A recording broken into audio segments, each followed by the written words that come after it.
there are many aspiring saints in the Diocese of Allentown whose holiness is being forged right now in the current struggle for religious liberty.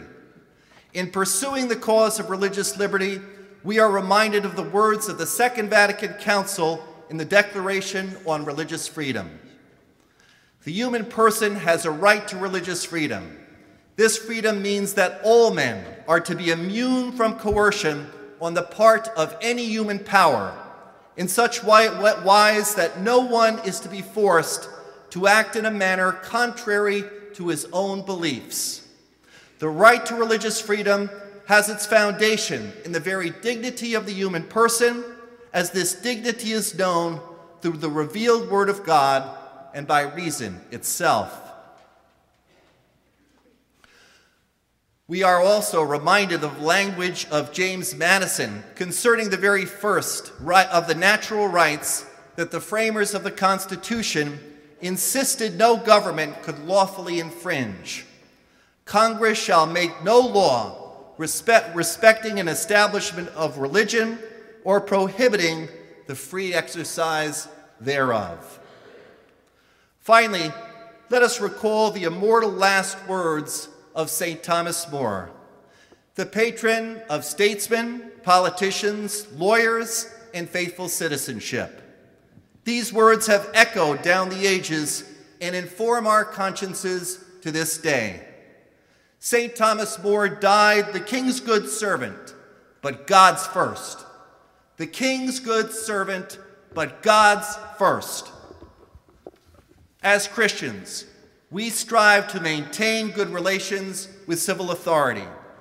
But while we will render to Caesar what is Caesar's, we will likewise render to God what is God's, and we must always remember that we are God's good servants first.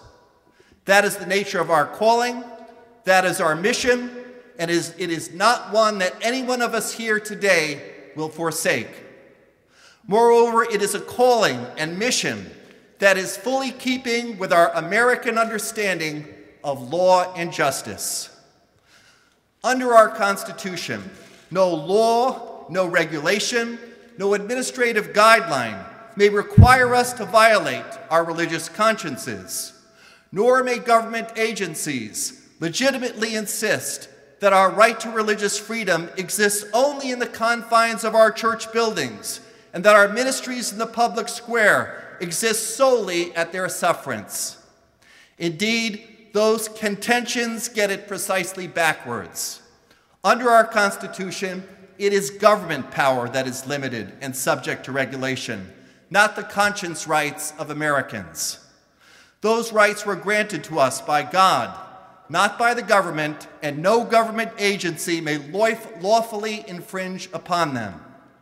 Neither we nor the American people generally will silently acquiesce as the right to religious liberty is whittled down by regulatory fiat.